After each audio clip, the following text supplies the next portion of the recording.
Résumé du livre La boîte à outils du management de Patrice Stern et Jean-Marc Chautle. Ce livre est une véritable ressource pour les managers qui souhaitent développer leurs compétences en leadership, gestion d'équipe et prise de décision. Il présente 58 outils essentiels organisés en plusieurs thématiques: communication, motivation, gestion de projet, efficacité personnelle et développement des talents.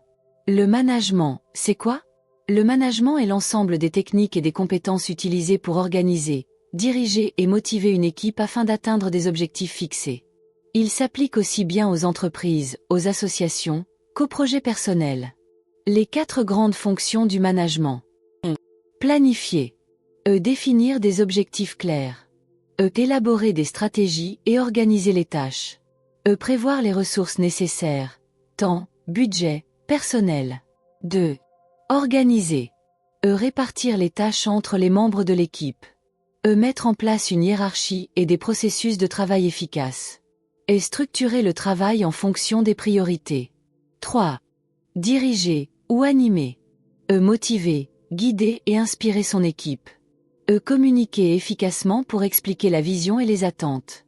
Résoudre les conflits et favoriser la coopération. 4. Contrôler. Et vérifier que les objectifs sont atteints. Analyser les résultats et performances. Ajuster les actions si nécessaire. Les différents styles de management. Le management directif, autoritaire, convient aux situations de crise ou aux équipes peu expérimentées. Le management participatif encourage les employés à s'impliquer et à donner leur avis. Le management délégatif confie des responsabilités aux employés autonomes. Le management collaboratif favorise l'intelligence collective et le travail en équipe. Pourquoi est-ce important? Augmente la productivité, améliore la motivation et l'engagement des employés, permet de mieux gérer les conflits et le stress, contribue à la croissance et à la réussite d'un projet ou d'une entreprise. Selon toi, quel style de management te correspond le plus? Les idées clés du livre. Se positionner en tant que manager. Un manager, qui est-il? Un manager est une personne qui dirige une équipe, organise le travail et s'assure que les objectifs fixés sont atteints. Il est à la fois un leader, un coach et un facilitateur. Les missions principales d'un manager. Fixer des objectifs. Il définit une vision claire et motive son équipe à atteindre des résultats précis. Organiser le travail. Il répartit les tâches et s'assure que chaque membre de l'équipe sait ce qu'il doit faire. Motiver et inspirer. Il encourage ses collaborateurs, les aide à se dépasser et valorise leurs efforts. Communiquer efficacement. Il écoute, transmet les informations importantes et gère les relations au sein de l'équipe. Résoudre les conflits. Il gère les tensions, trouve des solutions et veille à un bon climat de travail. Suivre et ajuster les performances. Il évalue les résultats et adapte la stratégie si nécessaire. Les différents types de managers.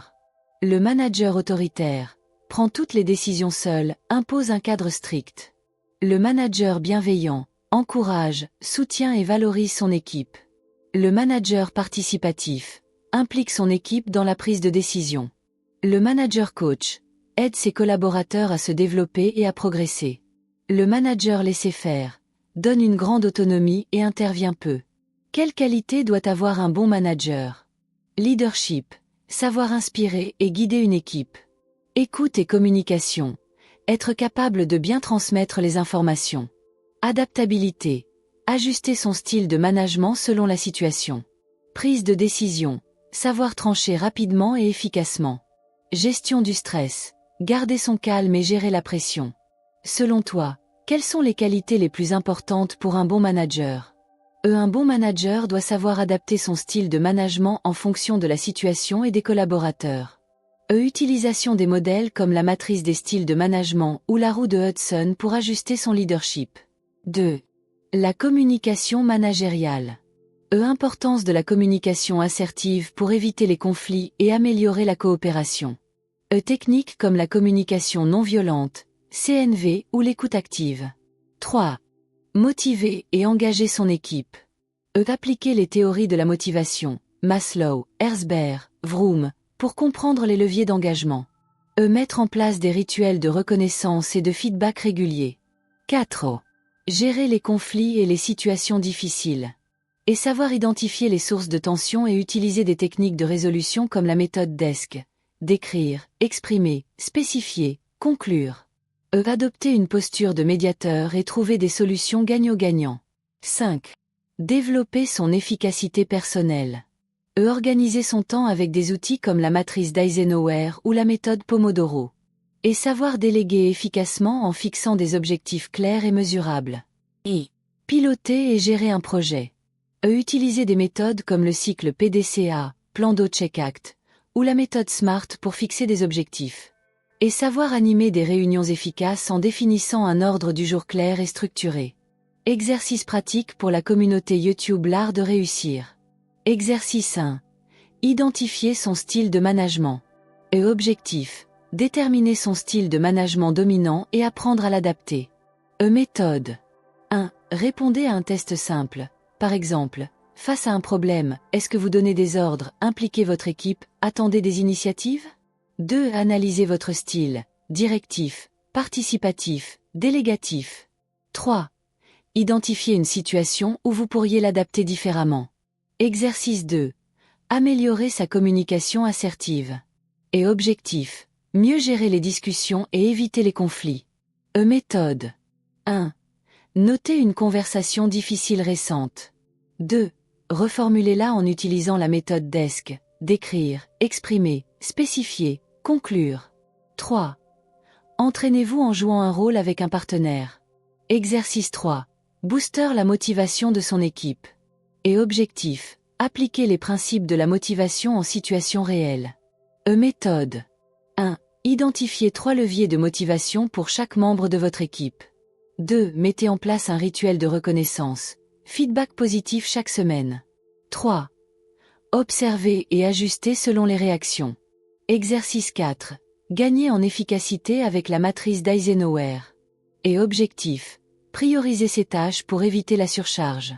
Méthode. 1. Listez toutes vos tâches de la semaine. 2. Classez-les dans la matrice d'Eisenhower. Urgent et important. À faire immédiatement. Important mais pas urgent. Planifié. Urgent mais pas important. Délégué. Ni urgent ni important. Éliminé. 3. Ajustez votre emploi du temps en conséquence. Exercice 5. Préparez et animez une réunion efficace. Et objectif. Structurez une réunion productive. Méthode. 1. Définissez un objectif clair et un ordre du jour. 2. Limitez la durée et utilisez la méthode timeboxing. Temps limité par sujet. 3. Concluez avec une liste d'actions concrètes et responsables désignés. Conclusion. La boîte à outils du management est un guide pratique pour devenir un manager efficace et inspirant.